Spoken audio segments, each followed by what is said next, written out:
What's up, Urban Acolyte family? My name is Prince, and I'm an Urban Acolyte. And in this episode of Star Wars Chats, I want to talk to you about how Finn's lightsaber scenes got cut from The Force Awakens. Now, as it turns out, Making Star Wars leaked an early version of The Force Awakens on their website about 6 months before The Force Awakens debuted in theaters in December 2015. Now, the first cut of the film before the reshoots was very different from the final version that we saw. And in that version, Finn's character was different.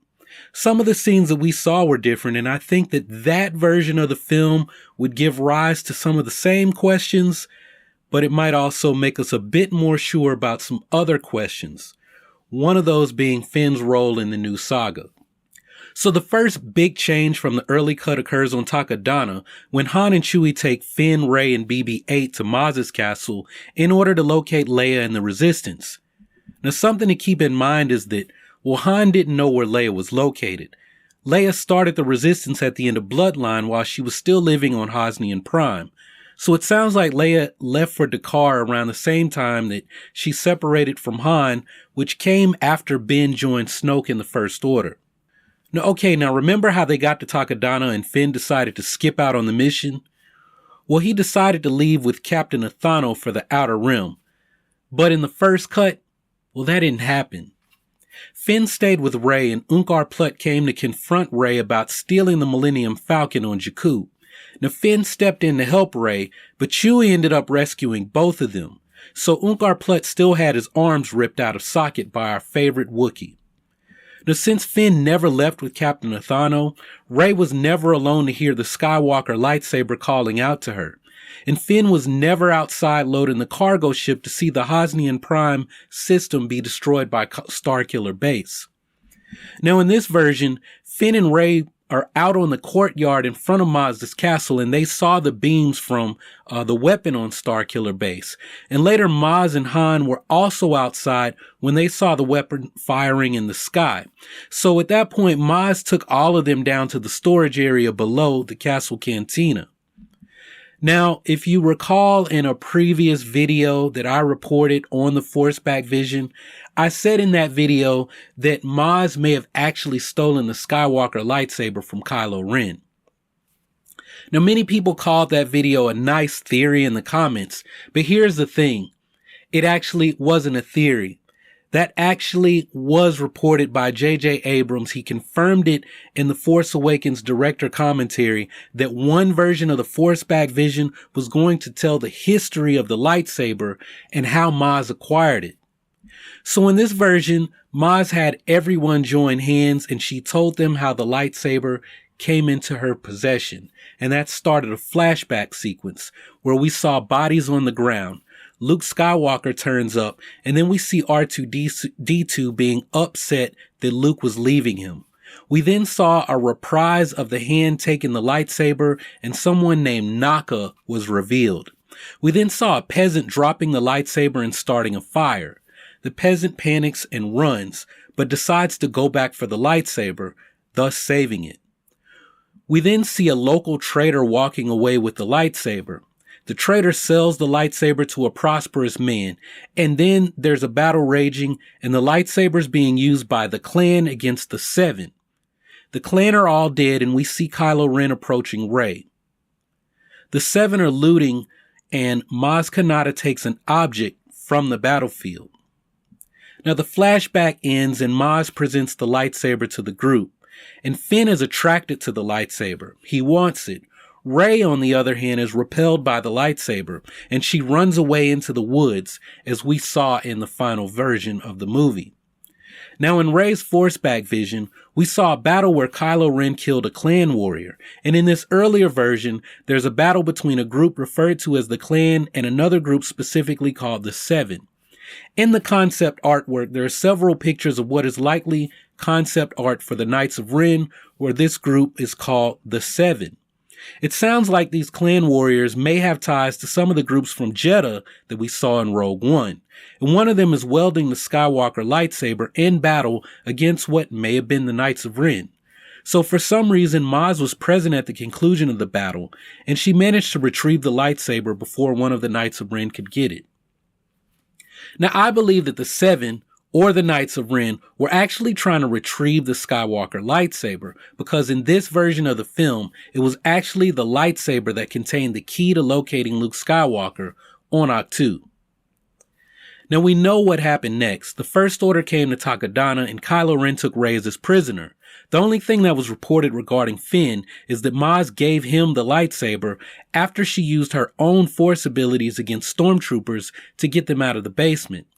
Finn fought off the stormtroopers using the lightsaber, and Maz was impressed by his skills with the lightsaber.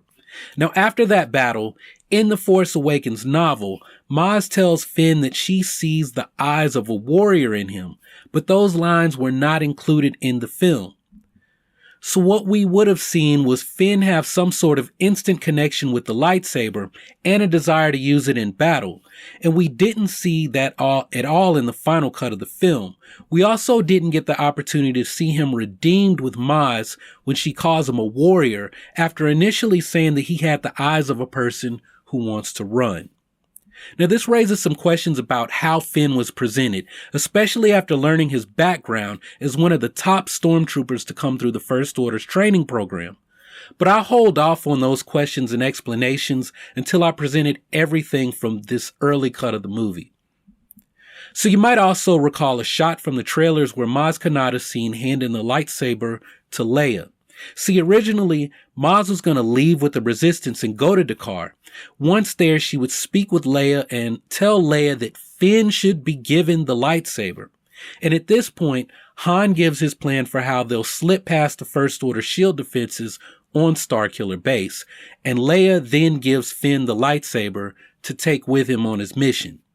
Now back on Starkiller Base, Finn opens up about his past as a First Order stormtrooper to Han and Chewie, and he tells them exactly why he defected. It's basically the whole, I was raised to do one thing, but I chose not to fight for the First Order after he saw what they did to the pilgrims on Tuono Village on Jakku. You remember that part. Now this is another difference from the final cut because Han, Chewie, and Finn had to fight their way to the control panel to take down the shields on Starkiller Base. And in that fight, Finn uses the lightsaber to fight stormtroopers and not a blaster. Now, when they get to the control panel, Finn actually does know the codes to take down the shields. So there was none of this, well, I worked in sanitation, I don't know what I'm doing, I only came to rescue Rey. None of that stuff. The dude is obviously in charge and he knows what to do. They didn't need to use Captain Phasma because recall that Captain Phasma was originally not planned to be an important character. As a matter of fact, Captain Phasma came from concept art for the Jedi Killer, which was who Kylo Ren started out as in the Michael Arndt treatment when they started working on Episode 7. See, what happened is Kathleen Kennedy liked the design and she wanted to keep it in the movie. So for people feeling underwhelmed with Captain Phasma, well, it's because she was basically thrown into the movie at the last minute. Just like that scene with her taking down the shields and getting tossed into a trash compactor. Now see, as I was saying earlier, Finn did know the codes to take down the shield, but when he enters them, he finds out that the codes have been changed. And with time running out, he has no other choice but to destroy the generator powering the shield's control panel with the Skywalker lightsaber. Now, this isn't at all related to Finn and what we're talking about in this video, but the report on Making Star Wars also described a scene during the aerial attack on Starkiller Base, where Leia has this ship called the Sledgehammer. And the Sledgehammer basically rams one of the First Order Star Destroyers to take it out. Now, we actually saw one of those Hammerhead ships do this in Rogue One. So if we'd seen that in this movie, well, we would now know where Leia got that idea, since she was present at the Battle of Scarif. Now, okay, I'm going to jump ahead to after Han's death in The Force Awakens and the confrontation with Kylo Ren and Rey and Finn. Now, I haven't yet seen the video on Geekdom 101's channel where he and I talked about if Rey deserves to be called a Mary Sue, but I mentioned in that video during our conversation that, well, actually that conversation may not have made the final cut. But what I But what I say is that in the original version of The Force Awakens, Rey doesn't beat Kylo Ren. Finn fights Kylo Ren and he gets injured. And Rey takes up the lightsaber and she and Kylo Ren basically fight to a draw. Now, Starkiller Base begins to literally rip apart at the seams and an earthquake separates Rey and Finn from Kylo Ren. The last shot makes it unclear as to whether or not Kylo Ren actually survives. And that's similar to how Vader is seen spinning off into space at the end of A New Hope. Now, of course, Chewie does rescue both Rey and Finn, and they all leave aboard the Millennium Falcon. And when they're back on Dakar, they discover that the lightsaber actually does contain the key to finding Luke, as I stated earlier. And Rey leaves for Ahch-To, while Finn has his injuries treated at the Resistance base on Dakar. Now, this leaves the question.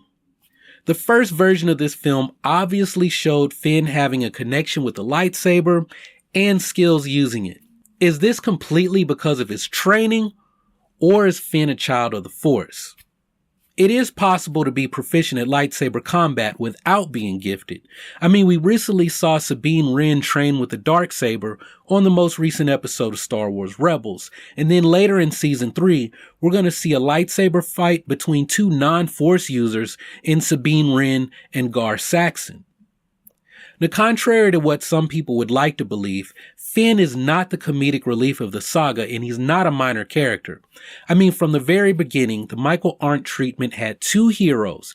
Kira, who was a loner, who was an expert pilot and mechanic with fighting skills, and Sam, who is described as pure charisma. The Kira character has pretty much stayed intact with the exception of her not previously having training in the Force or already possessing a lightsaber.